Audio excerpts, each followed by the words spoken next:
other people had to be elsewhere, and government found it prudent or necessary that the people come to work. I think based on jurisprudence, they come, and based on manifest necessity, or it's something that is concretely necessary when they come to do the work. I think there should be no delay. The people have worked. The people have been here painstakingly doing things in the interest of the country, and should be no, special when people dissent, getting to be, heightened. Has the tendency of causing some paralysis to constitutional, actions. There should be speakers' elections. There should be speakers' elections. There should be elections in the legislature here. Deputy Speaker pro tem. And if the action, of this current finance ministry will impede, constitutional matters, I think there is a need for some action to be taken immediately. I think to have this to happen, it will be giving rise to some action to thwart constitutional actions. So if people will sit and just feel that, because of the lack of a better word, unwillingness to do what is required by law, then I think some other action should be taken. So I call on the Ministry of Finance officials to do the needful immediately to ensure that these things roll out. The staffers on the ground, the workers at the legislature, and all other areas that arrears are owed, that things happen. And what is happening now, we need unity, we need peace, we need stability, we need security, and we don't want to see a kind of ugly turnover or ugly ending of the current administration, and a kind of obstruction for the new one to be ushered in. And so I call on members of the Ministry of Finance to do what is prudent, what is lawful, what is practical, what should be seen as a sense of reasoning. Our people have come here, and I want to commend them for all must be adequately rolled out, and rolled out effectively and proficiently. That's what we want.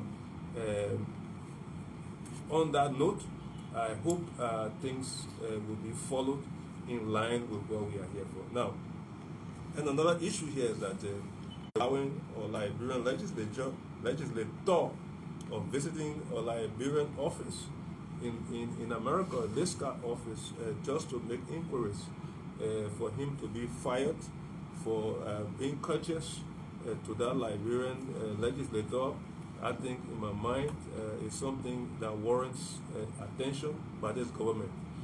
Before even we challenge these things in court, I think we'll warn the government, and we'll give this to appropriate government functionary or functionaries to look into it.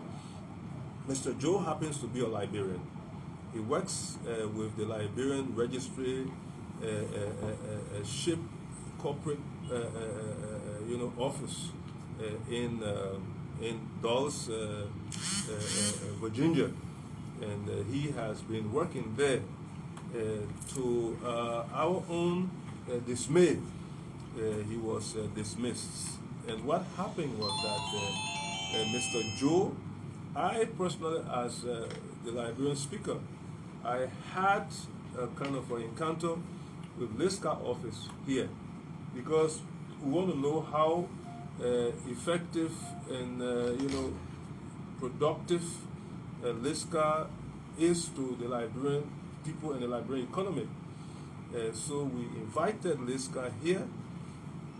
One Benjamin. First we invited, I think, Ivy Zedenberg, who is the head of the office here. When we wrote Ivy Zedenberg, I think it was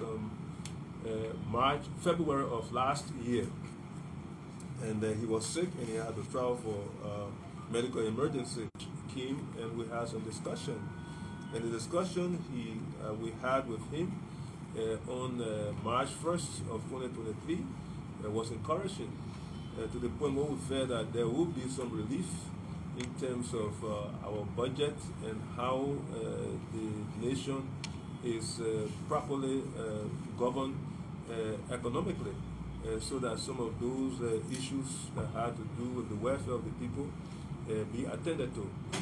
So when we had the discussion with Mr. Solanke, a Nigerian national who is the officer in charge, we intended to travel to the United States, and that coincided with our invitation with the head of the Liberian office in America, associated with LISCA Maritime, called one Madam Margaret Asamani, where the Liberian office was, along with LISCA's office. There was another lady who ushered us in, another black lady. I learned subsequently that she came from Nimba County 4 days ago, when I learned. So after we left, the lady in the LISCA office, she could not give us the information we wanted. We wanted to know the success made by Mr. Statinus, former U.S. Secretary of State, who gave Liberia this opportunity. The maritime, thing we enjoying today, since the 1940s, we was able to drive that through for Liberia, the United States government. So we are very happy. If he were to be alive today, I don't know exactly how he would feel, because there have been, in my mind, some challenges, some gaps, and so on the 30th, the Maritime Office, LISCA's office, the gentleman who rode the elevator with us was fired because according to the LISCA official was that he allowed a government official into their office because he has a personal contact with the Liberian official.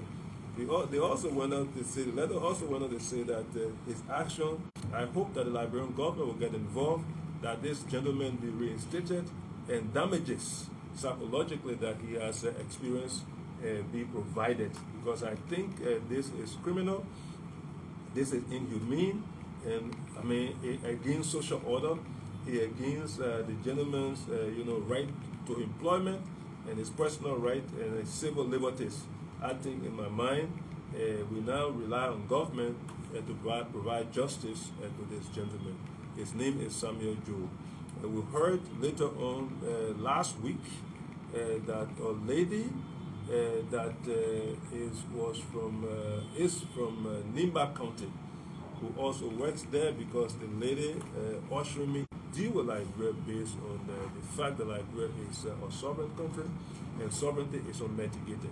When people give you a piece of assignment, it's not your entitlement to say that you will do it at will.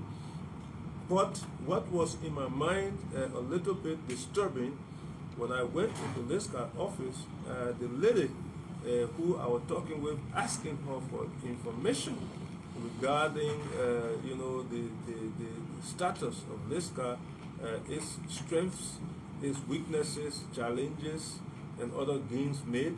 The lady, in a very low tone, was asking whether Deputy Speaker Kufa was aware of my visit there, and whether the Commissioner of Maritime was aware of my visit there. I think for me it's unacceptable. As Liberia wants to move forward, this country belongs to all of us, and as such we should do it rightly. In conclusion, I want to say that we have to move this country in a positive way. We need a kind of architecture on this ground to ensure that it being the fulcrum of our democracy, good things happen. Liberia, in my mind, has promise. Liberia, its budget can be in excess of billions. That's what happening in the future, not too distant. That Liberia will have that elevation to having a budget in terms of several $1 billion, because Liberia has the sector, it has mining, which is not even being well exploited. You have gold, you have diamonds. We hope that the next government will come. Liberia will be having bullions. Liberia will be having bars being kept in the central bank, so that Liberia will have a good backing for its currency. We hope that Liberia will regulate properly the mining sector and have what I would call beneficiation, what as extractions we make from our soil, because these things cannot be replenished. Once taken off, you cannot put them back. And I think in my mind it will help us, because there are billions, there are millions, hundreds of millions of dollars being lived in this country, and we have to regulate those things well, so that we can have value for the soil that those things are coming from. Imagine, Maryland County, some part of Maryland County. Imagine River G, imagine Grand Cru, Bapolu, Limba, because I think there was some time ago there was some movement of soil that killed some people in Tapita because of that kind of illegal mining activities. We have even, Cape Mount everywhere in Liberia.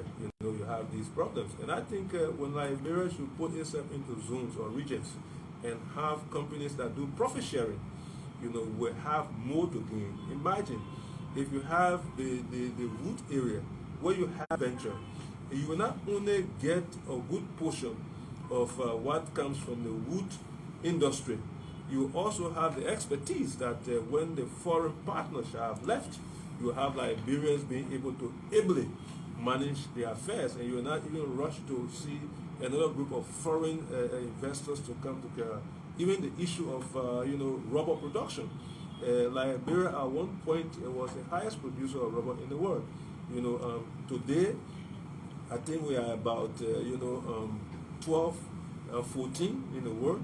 And I think it's still not a bad position, but those who are extracting must understand that they have to be able to give back to Liberia, because it is deserving of Liberia to have a kind of value addition to rubber that leave from here. Imagine when rubber started before, instead of people focusing or Firestone focusing to have finished product in Liberia, Firestone went to South Africa. At the time, it was an apartheid regime. Firestone went to Brazil. Firestone went to France. Firestone went to England. Firestone, even, of course, America, it was there. And Liberia was, left out. I hope this time, not only, having dry rubber coming from Liberia in the name of processed rubber, but you have products in terms of tires, in terms of gloves, in terms of bushings. Things can happen from rubber, and I think it will enhance the employment capacity of Liberia. It will even generate more money. So I think we have some products. And the last time we talked about the issue about the wood products, we see exactly how Germany, is exploiting constructively or effectively the forest, where Germany is receiving the highest in the world. We also look at the fisheries, how even Norway, Vietnam, and other countries getting so much from that market. So I think Liberia can borrow the styles of those various countries and domesticate them so that we can get where we want to go. We are underserved in many ways. We have not enough schools, we have not enough hospitals, we have not enough government infrastructure, so there are so many things. We have not enough bridges, the roads. So when we have enough capital to ensure that we serve our people, all will be well.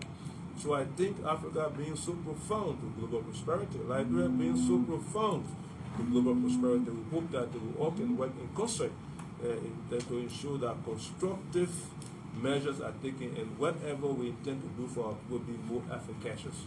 Thank you very much, and God bless. Well, thank you, Mr. Speaker. We'll take a few questions. Let's take Pram FM. Honorable Speaker, my name is Prince Moba. I report for Pram FM and focus on Liberia TV. So I have two concerns. One, the situation of the legislative staff was agitating for unpaid benefits and salary. This is not the first time I've witnessed it on more than 2 occasions. We have not seen this kind of, approach from you as the administrator here of the legislature. Why this time around, just in the dying minute of the 54th legislature? That's the first concern. The second one has to do with the gentleman that lost his job from the Liberia office in the States. You also calling for an investigation, ensuring that he gets benefit. One could also be asking, this took place on your watch, by which time your government was in power, your government is on its way going out. What are the hope that you think that the next government will ensure that he gets a benefit if when he was relieved of a job on the citizen government, which you head is the House honor? Thank you very much. In the first place, we have always spoken and we have always acted for our staffers, including legislators, to have their benefits. These things were discussed, and some actions were did accompany, our own intervention. This time, it has, taken longer than expected. It is not only members of the legislature, it's not only the staffers. I too have some issues, but I always say that I will not put my issues before that of the people. So I think, in my view, in my honest opinion, this action that people are not getting the pay is a kind of it's an offense, that require even intervention, even maybe arrest of people who are not wanting to giving the people their due benefits. I mean, those persons in government responsible to execute these actions. I think, in my mind, I mean, in extreme case, these people should be arrested and be brought in. Why they can do that? But we have done all we could. To an extent, at some point, we had, a kind of action on the minister's head, contempt, and he was ordered arrested. But based on the spirit of coordination and to ensure that things were smooth enough to carry on these exercises and other national issues, for those things to be rolled out successfully, we decided to, purge or to take out the contempt, and here we are. That is why I say I want to thank the president. He was able to intervene because a committee, House's committee was structured, and more than the president, the discussion was frank. But for it to have reached this level, where you have people coming here and a new government coming in, is unprecedented. We cannot allow that. It's not because we are not the people coming in power, but even those people who are coming in power that were not part of their party, they should also be given that kind of fluidity. That fluidity should be there. There should not be any stifling of these kinds of exercises. These are democratic actions. If indeed, we say that things happening on at this level, then one can even want to insinuate that it is deliberate. It should not be. The people work. If there was nothing there, then the people should not have been called to work.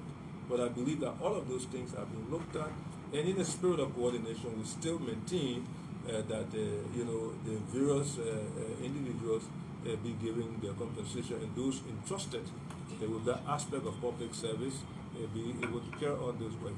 The issue about the gentlemen who have been dismissed, I have discussed this exhaustively, and I am not the person who perhaps will prosecute or ensure that certain things happen, but I still have, that means of ensuring that this gentleman gets justice, and we ensure that he has justice, because what happens to one amongst us, it affects all of us psychologically.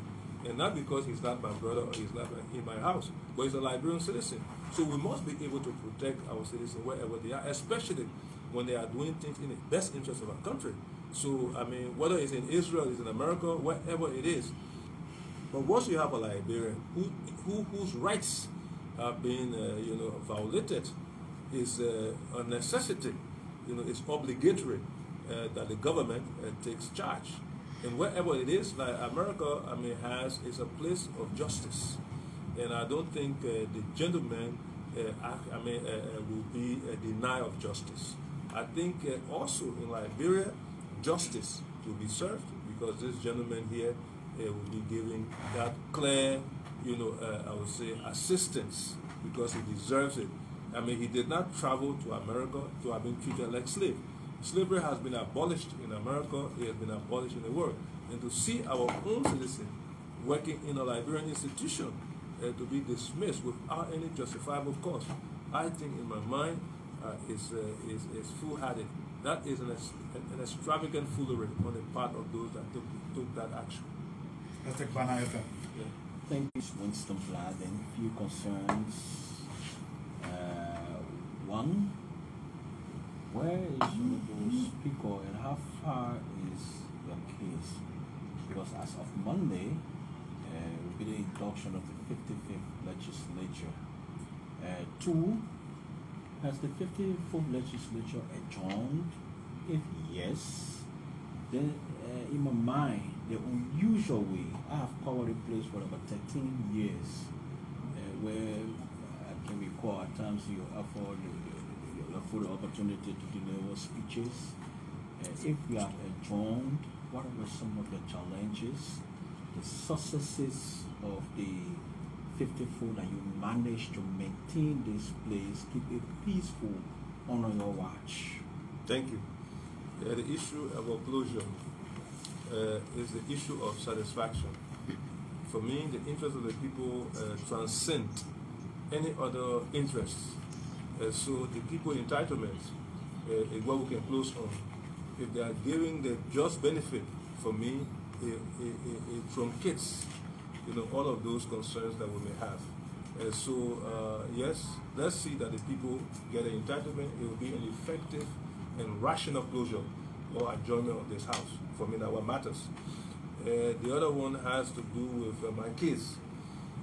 I want to say that they are good characters who are jurists, meaning that who are law practitioners, characters who are justices, and I think they are luminaries in the Liberian jurisprudence. I believe strongly with the incisive nature, meaning that the people being that intelligent, being analytical, being clear thinking, in my own rationalization of who they are at that court, the highest court in the land. I think justice will be served and the outcome will be satisfactory. And we feel that what the people demanded through their franchise by voting will be the way forward. And we will surface here. Whether we are speaker or not speaker, but we'll serve our people. We have been here elected to serve the people of the Bhofal district. We were not and serving Liberia, serving humanity. And let me say this, I'm proud of the Bhofal district and I'm proud of what I have done there. In the entire history of this republic, what the Bhofal district citizens have done, no group in terms of academia, no group has done it since their existence, since 1822, when Liberia was founded.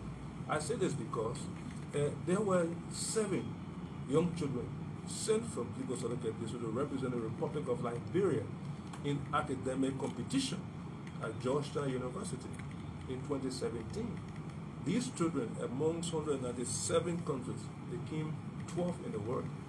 They did better than students, from the United States, from Canada, from Brazil, from Russia, from many countries. In the entire world, 194 countries, they came 12th in the world. In Africa, where you have 54 countries, they came second. So where they have placed, Liberia, for me, it makes me proud, and I think it helps the image of this country.